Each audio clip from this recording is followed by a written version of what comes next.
This meeting is now being recorded.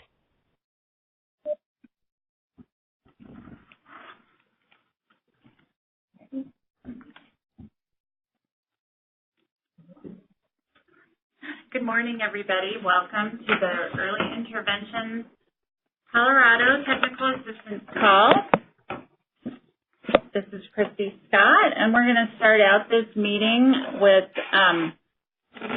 a couple of early intervention updates. And the first one we're going to talk about is our state determination. And I wanted to let everybody know that for the 6th year in a row, the OSIP has given Colorado a determination of meets requirements. And for those of you that have experienced this before, you know that meets requirements is the highest rating that a state can get. And so this is awesome news for us. And it's really important because this year, the Office of Special Education Programs included both compliance indicators as well as our performance measures in these determinations. So we continue to have high levels of performance, even if we're adding in our performance measures. And the OSIP has a results-driven accountability matrix. And if you're interested to see how they come up with our determinations, I put the link here on the PowerPoint. It's a little bit complicated, but it might be interesting for some of you that enjoy data and might be interested in how they came up with our determination. So we just want to celebrate this with you because this is, again, just a huge pat on our backs for all the work that we're doing and more specifically you all. The second thing I want to bring to everybody's attention is the feedback that we've received on our State Systemic Improvement Plan Phase 2. So our SIP Phase 2 feedback, we had our call with OSIP this week, and we had great feedback. They congratulated us on a well-thought-out plan and really appreciated that Colorado is doing incredible work. The OSIP is impressed on how far along on our plan we are after we gave them some updates on what we were doing and acknowledged that we are doing a lot of work here in our state. So again, we want to celebrate. We want to celebrate the success of our SIP that we've just been shoving down everybody's throats, and we know that, and many of you are in the middle of implementing our SIP. And so on that note,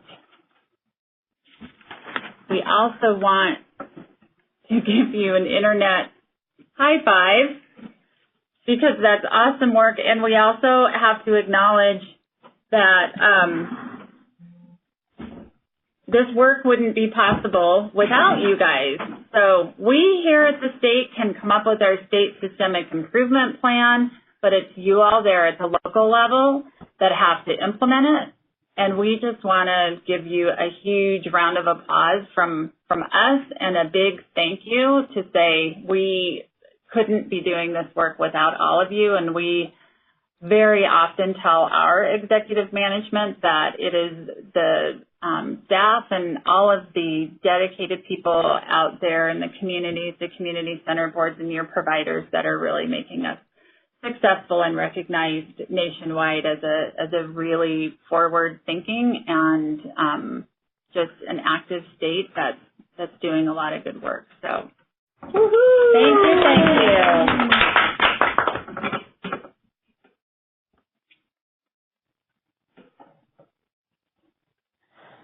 So, talking about forward-looking state, as of July 1st, our telehealth initiative rolled out, and you will be receiving an email probably today with a communication brief explaining all of the different paperwork that will be required.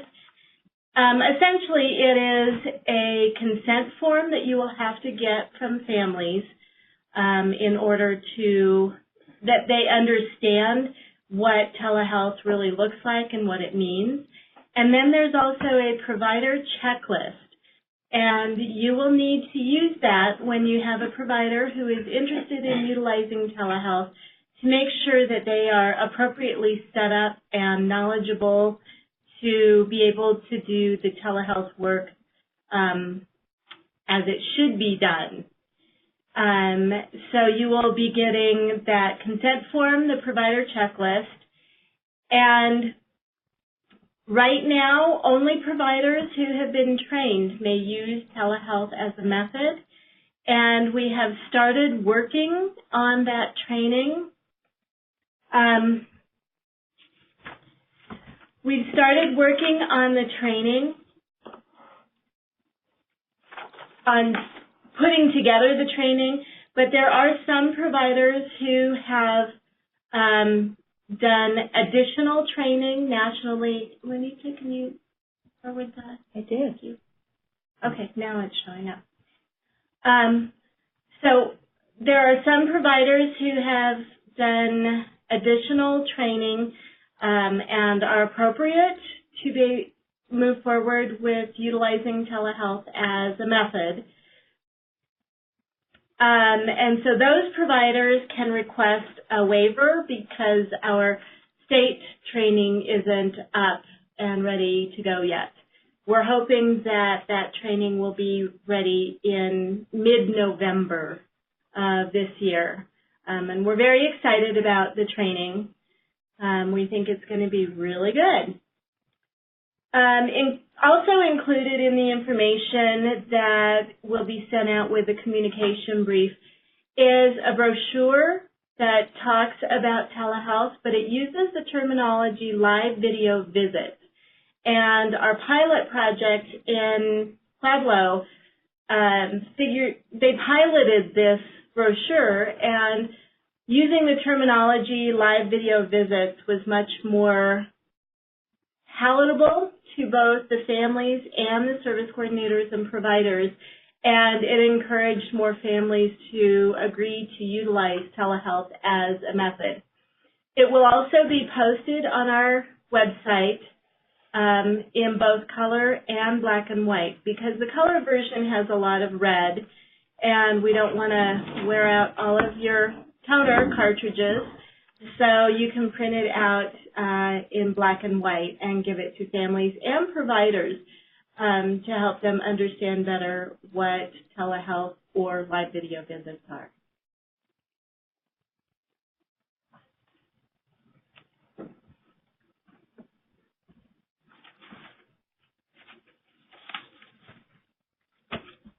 Nope, there's some more. Sorry, it's having issues. Okay, so I just wanted to give you an update. This is Wayla about the bridge training. It's still in draft, so apologies for that. But I am sending it out to people that request it. So if you have new service coordinators, please go ahead and email me, and I'll send that draft workbook to you. Remember that the supervisors of the service coordinator should be checking in with those that are going through the workbook and monitoring their process, and there's a place to sign off on the completion of each of the modules. So be sure that you're doing that and checking in on that. If you have new service coordinators, go ahead and let me know, and I can send you that draft and they can start working on it. Or you can just send me their contact information directly, and I will send that to you as well.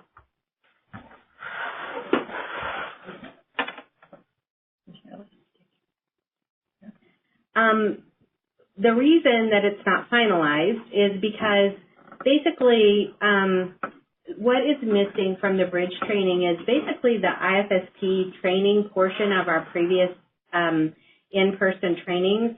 And so since that training was in person and it was a day long, and there's not really an online module that I've been able to find to be able to just put that directly online. So I'm still developing some things and looking for what might be comparable to that can be helpful for you. So that part is missing, but I still want your new service coordinators to be able to start on the new training, especially related to the core competencies and the things that service coordinators need to know about early intervention. So as soon as that is available, I'll finalize that workbook, but in the meantime, go ahead and have service coordinators go ahead and work on it. Now, previously I said that the office hours that are noted in the workbook haven't started yet, but now they are starting. They're actually starting next Tuesday. The first one is 11:30 to 12:30 on Tuesday, August 9th. And so we've listed the dates on the EI Colorado website on the statewide calendar.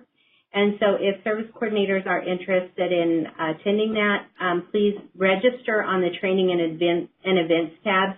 We're going to be doing this through Zoom. It's zoom.us, and the instructions are on the calendar as well as on the event registration information. I'm new to Zoom as well, so this first one is going to be a trial and error, I think, for everybody, but it's important that service coordinators have gone through some of the workbook because we're going to be discussing some of the things in the workbook, and I'm going to be probably asking them, you know, what kinds of discussions they would like to have, but I'll have some things in mind as well.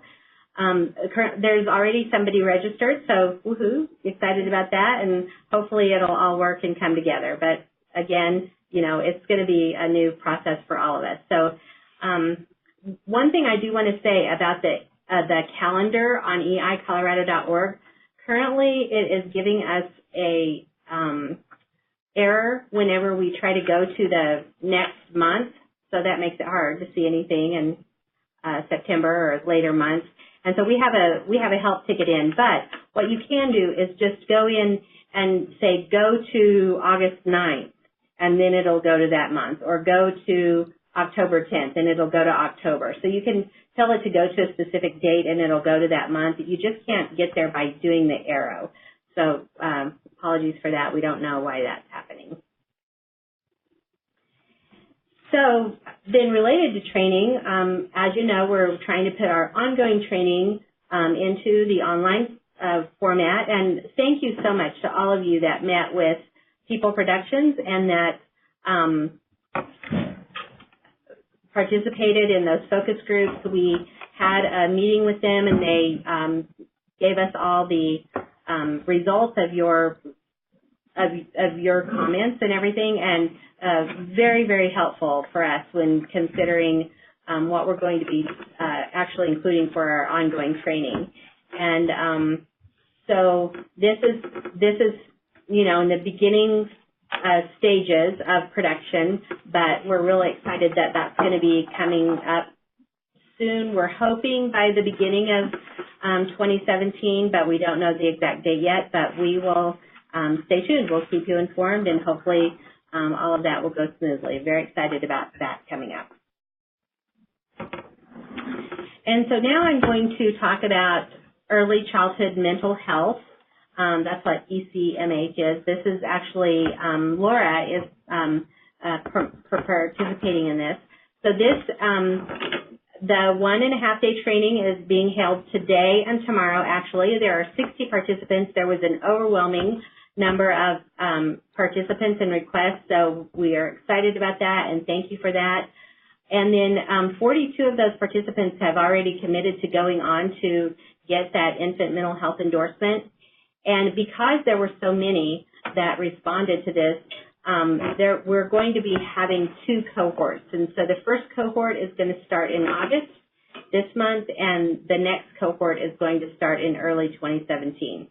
So kudos to you guys, and very excited for these new people to have this knowledge about early childhood mental health. All right. This is Ashley here, and I just have a couple updates regarding the unicorn. So all of the indicator reports, so indicators 1, 7, and 8, will be ready by the end of August in the unicorn. Once they're all ready and out there in production, we'll give you guys notification when that's ready to go. Please take a look at those reports once they're ready, because it's going to have all of the data that is missing from this past year. So we're going to want to make sure that all data is entered, and all year-end data is due by October. So some exciting news, the Unicorn is getting a roommate. The provider database is moving in with the Unicorn come November 7th. So this is just kind of to prepare you guys that this is on the horizon, the near horizon. All child outcomes data will be entered into the Unicorn starting November 7th. So all the child outcome entry ratings that are currently in the provider database will be migrated into the Unicorn by November 7th. So keep that date in mind, November 7th. And then, so once providers are in the Unicorn, they're going to have limited access to client cases, IFSPs, and they're going to be able to have the ability to log and create utilization. However, CCBs are going to have the overarching control over when the status of those activities is changed, so from pending to ready for invoicing. So you guys will be able to take a look at that and make sure that everything looks okay. And then training for the providers, we'll make sure to make training available, for providers by the end of September. So as many people are aware, there are duplicate provider contacts in the data system, and I'm working on updating those right now. So before you go in and create a provider contact in the data system, please make sure that there isn't already one in existence. If there is one, you can go ahead and click on that provider contact and affiliate your CCB with that contact record. If you do not see that provider in the system, you can go ahead and create a new contact record.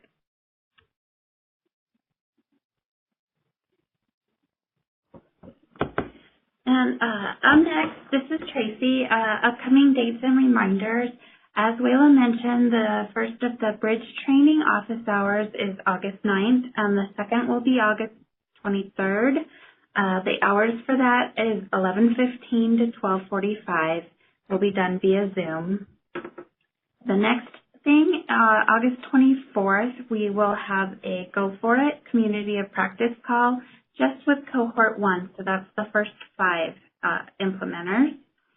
The next thing will be a data system call with Ashley on August 29th, and that call is from 2 to 3 in the afternoon. And in September, we will be having our CICC 2-day planning meeting. And while our meetings are all open to the public, that one's generally mostly just the CICC because they're planning out their year. And then we have our next TA call, which will be September 22nd, so it's a little bit later in the month. And that will be 11:30 to 12:30 as usual. And then we have the Strengthening Families Conference, September 27th through 28th, and registration for that is going on now.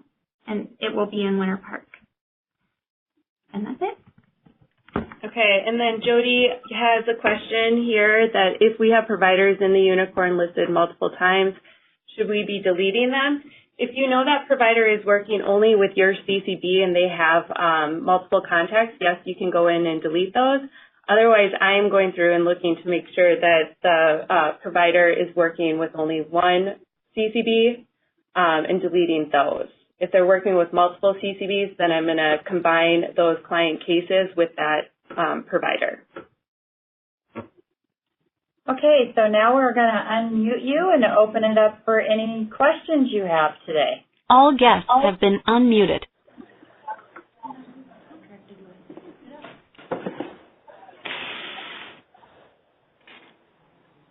Hey, Ashley, this is Roanna. Hey, Roanna. Hey, how are you doing? Good, how are you? Good. So, very exciting about the provider database and all the billing stuff that's about to come online. That's super exciting. I had a question for you. So, I heard you say the CCBs will have the final approval before any billing goes through. So I just kind of want you to walk me through, the providers will be going in, directly putting their billing into the system, and the way it is now, say in our finance department, they go in and they take all of our billing information and then they're putting it into Unicorn and billing it and doing that now. So there's multiple layers to the billing. With the new rollout, once the providers put it in, would it alleviate our finance department having to do anything to bill the trust and bill the state? So the providers being able to bill into the Unicorn, that is going to be the CCB's choice. So if DDRC, if you guys decide you don't want providers and they're creating utilizations, you can go ahead and eliminate that as an option for the providers to do. Because I know there are a lot of CCBs have different methods that they go through with their billing. So it's going to be CCB's choice. So let's say if we decided that we did want them to directly enter it, my question is, once they enter it, is the information going to go directly to you guys and to the trust, and the billing would happen? You'd be pulling that billing information from Unicorn? Yes. Okay. Yes, they'll be connected to that client case. Okay.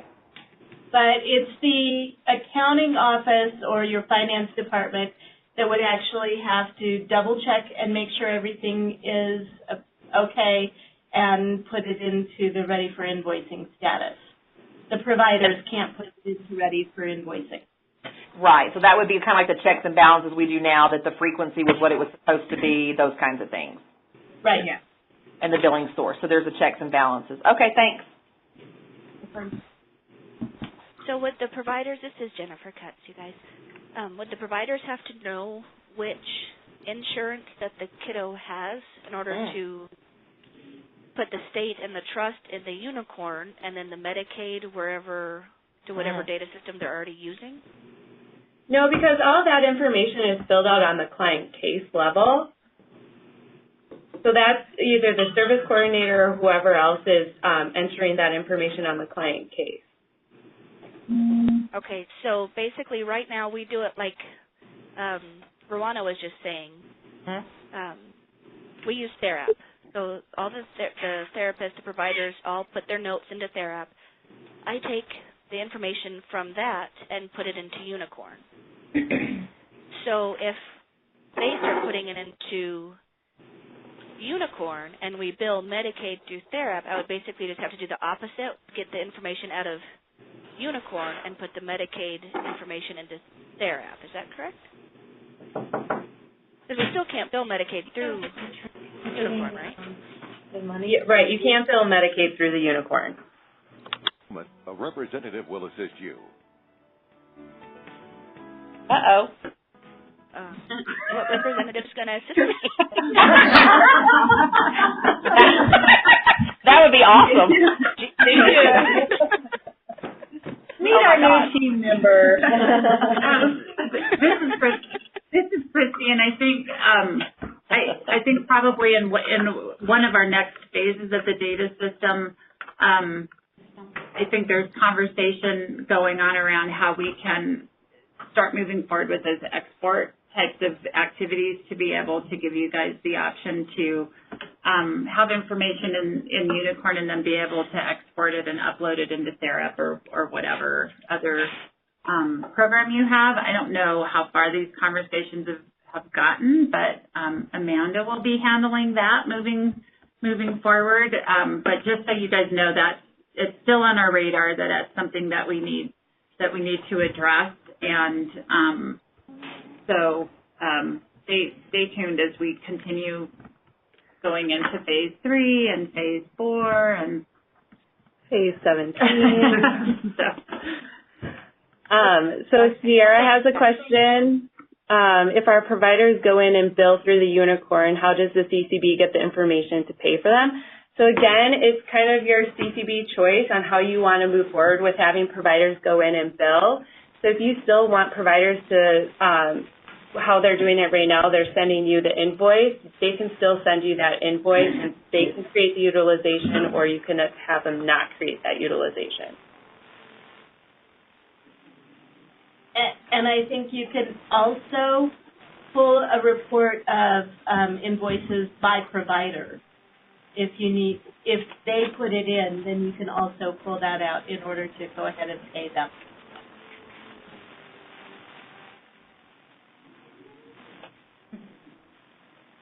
But this is Jody, but my understanding is we have the freedom to kind of decide how we want to roll with that with the providers. Yep, absolutely. This is Roanna again. Hey, Roanna. Okay. So Vicki and I were just sitting here chatting. We were wondering if it's possible before the rollout in November, just because, I mean, we're excited about it, but we know that there is just a possibility for lots of things to go not so great when providers directly start putting in billing, just because we catch so many errors the way they submit it now. And there's so much about the trust, not the trust, the limit of the trust, all the back and forth stuff, reversing billing, all these things. Would it be possible for you guys to bring together the EI directors and walk us all through it and let us give you, like, from the ground level feedback before you actually roll it out and do a training to providers? Yeah, that sounds like a really great idea. Okay, because I just really feel like we would have a lot to share, and the potential is so great. It's just billing is such a complicated thing, and hours are spent, like I said, reversing and changing. And, like, is the system going to track the trust limits and automatically switch it from trust to state, which now we internally do per kid? Was all those intuitive things going to be there where we don't have to worry about any of that? The system automatically does it for us. Everyone going to have access to the mobile outcome? Yeah, we can definitely put together a stakeholder group regarding this. Sooner rather than... Hello, can you hear us? Yeah, I can hear you guys. Okay. That would be great. Yeah. Oh, thanks. Yeah.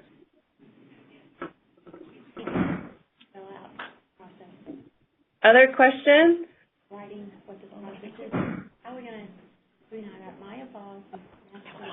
Remember, you're not muted.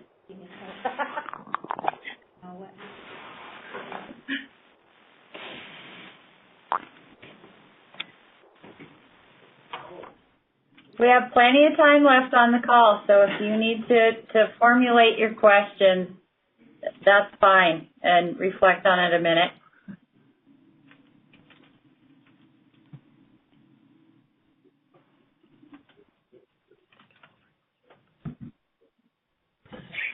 Hi, this is Yasmin Ramirez. I was just curious, for the provider training for the telehealth, is there going to be, like, any funding?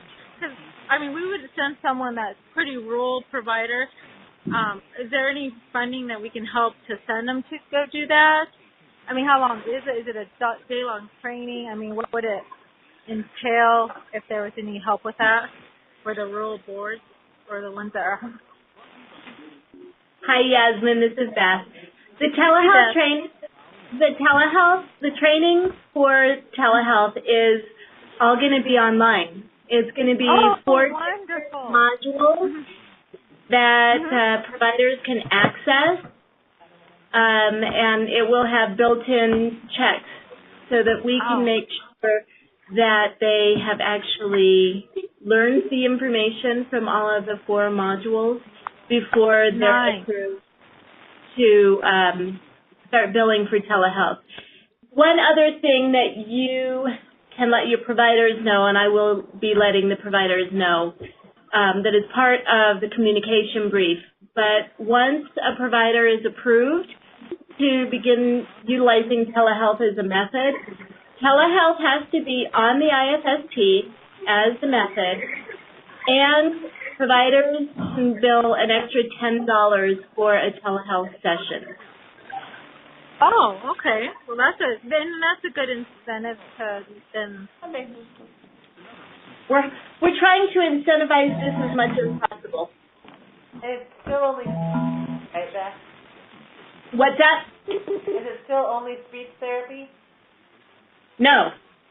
For early intervention, all providers can actually utilize telehealth once they've gone through the training. Oh. It's, the speech is only if they're billing Medicaid. Oh, okay. So this is Susan at Imagine. This is a reference back to the billing. Do you have this process written out that you could send us, so what this is actually going to look like? We could start talking internally because we're building a new database. It's going to substantially, this is going to impact it. Decisions that may need to be made pretty quickly. We can't wait until close to the rollout.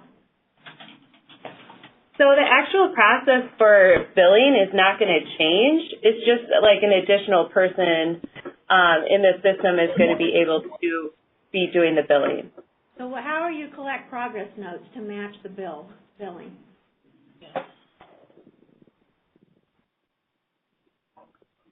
Well, that's going to be for the CCBs to decide if they want the providers to enter their billing. They'll have to enter their progress notes in the data system to match the utilization. In Unicorn? Yes, it's set up to do it that way. If that's how you want your providers to do it. Am I correct? Well, Yeah, are they able to that's attach correct. notes, or do they have to actually type them all in there? Say that one more time. They upload. Will they be able to attach their notes in whatever form they have, or they will have to physically type them into the Unicorn? I believe they can attach a note. There's the option to do both. There should be an option to be able to enter the progress note in to accompany the utilization, as well as attach as an attachment. Okay. And is there an approval process? So again, that's going to be up to the CCB to kind of determine how to monitor this and to verify that everything is entered correctly before you're going in and invoicing those or changing the status to ready for invoicing. So is the number of units that's authorized for a visit going to be pulling from the service element? So currently the number of units is not pulling appropriately from the service element. So that's never really worked properly. So we don't have anything really right now in the near future where that is going to start drawing down from the units on the service plan element. Okay, so I'm a speech therapist, and I've been authorized to provide 100 units of speech in a certain time period, and then I go in to do my monthly billing. What is in the system to stop me from billing for 150 units in that time period? Well, like I said, the units in there is not pulling in appropriately, but it does, that would be on the CCB to go in and verify that you are billing the appropriate amount. Is there fields in there that we could go in and verify that would show that 100 units were? Yes. And where? Yeah, they're on the service plan element. And so where does that information come from? The utilization itself is going to be exactly the same as you're conducting right now in the CCBs, filling out the utilization. It's just instead of you doing it, the provider will have the ability to fill out that utilization. And so it should mimic it completely. So will it count down from the 100? It's not counting down from anything right now. Okay. But it will. Something here. Why? This is really only a way to avoid our business office from someone sitting there and re-entering this into the system. But we are going to have to ask our providers to send us invoices and progress notes to run it through our own system so we can pay them. And then we will have to ask them to go in and put these utilizations in. I don't know why, I don't understand the advantage to this. So I'm sure I'm missing something. I don't think that if you're going to have your providers actually put the utilizations in, they can attach their notes, so they wouldn't have to necessarily send those to you separately. Okay, so they do have to send a separate invoice, though, in order for us to pay them, because I'm assuming the CCBs are still going to be paying the providers directly. You're not going to be paying them out of the billing system, correct? Correct. Correct. So they're still going to have work to do for us and then work to do into the billing system. I think it's her point that it's requiring, and I just think that's where if we have the focus group with you guys sooner rather than later, these are all those things we'd like to process with you because we want it to be successful and we want it to be streamlined for the providers, and we have a lot of feedback to give of what it's actually like on the ground day-to-day around billing. Mm-hmm. I agree. But you can also pull the invoicing per provider, and you can use that for their invoice, so you wouldn't have to necessarily have them submit a separate invoice. Okay. So there could be an option of us pulling that directly out of Unicorn ourselves. Yes. Yes. Okay, that's all stuff that would be really great to talk about, and what would that actually look like and stuff. Yeah. So back to my question about the authorization. Basically, I will have to know in my own system how much was authorized so that this provider goes in, which happens all the time. They're either out of compliance with dates or they're out of compliance with number of units. And then I will have to keep that in my own system and have a way to then go into Unicorn and say whether that's the billing or not and change it. Susan, I think what Amanda is saying is that, or said, is that while it's not pulling down right now from the total units, it will. Okay. Okay, that's fine. That answers. Sorry, I think we kept missing answering your question directly. But yes, it will end up, we will be able to pull down the units, and so there will be a checks and balances in the system. Okay. Okay, thanks. Hey, this is Beth. When you are able to pull down those units, is it going to break out things like interpretation and travel, or is it still going to count all of those things towards speech therapy? No, it'll break those out. Okay.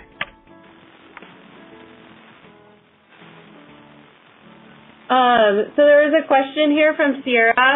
Will the cost for all children, all kids be put into the Unicorn after November 7th? Yes, those will all be entered into the Unicorn. Your important call.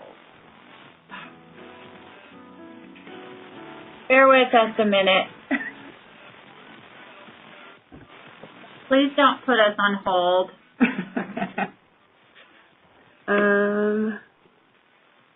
You might want to repeat what you just said. Okay, so the question was, will exit costs for all children be put into the Unicorn after November 7th? Yes.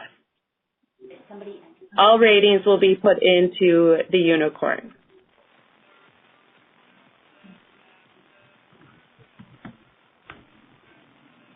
Somebody's listening to Daft Punk. Okay, and then Jennifer Cutts. I think we will need a training on how to pull the info back out. If a parent wants to read the notes about their child, we would need to know how to pull out the notes only and print them. Invite to Jean and Rob.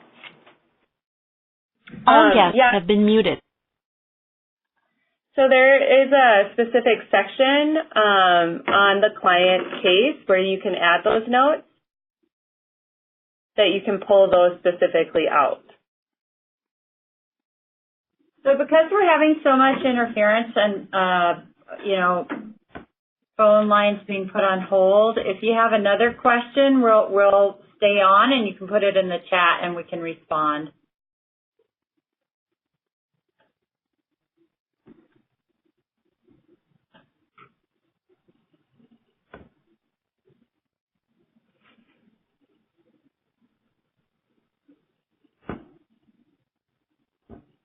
Other questions before we wrap up the call today?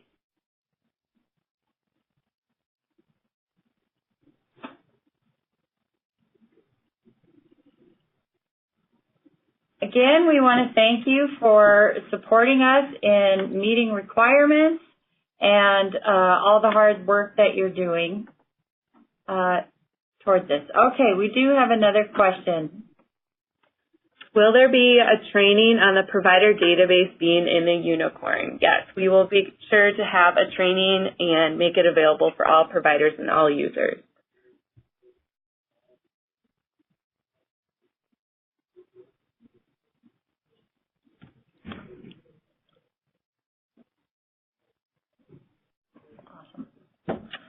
Yes. Okay. All right. Well, thank you for joining us on the call today. And if you have any further questions, feel free to email us or give us a call. Have a good day.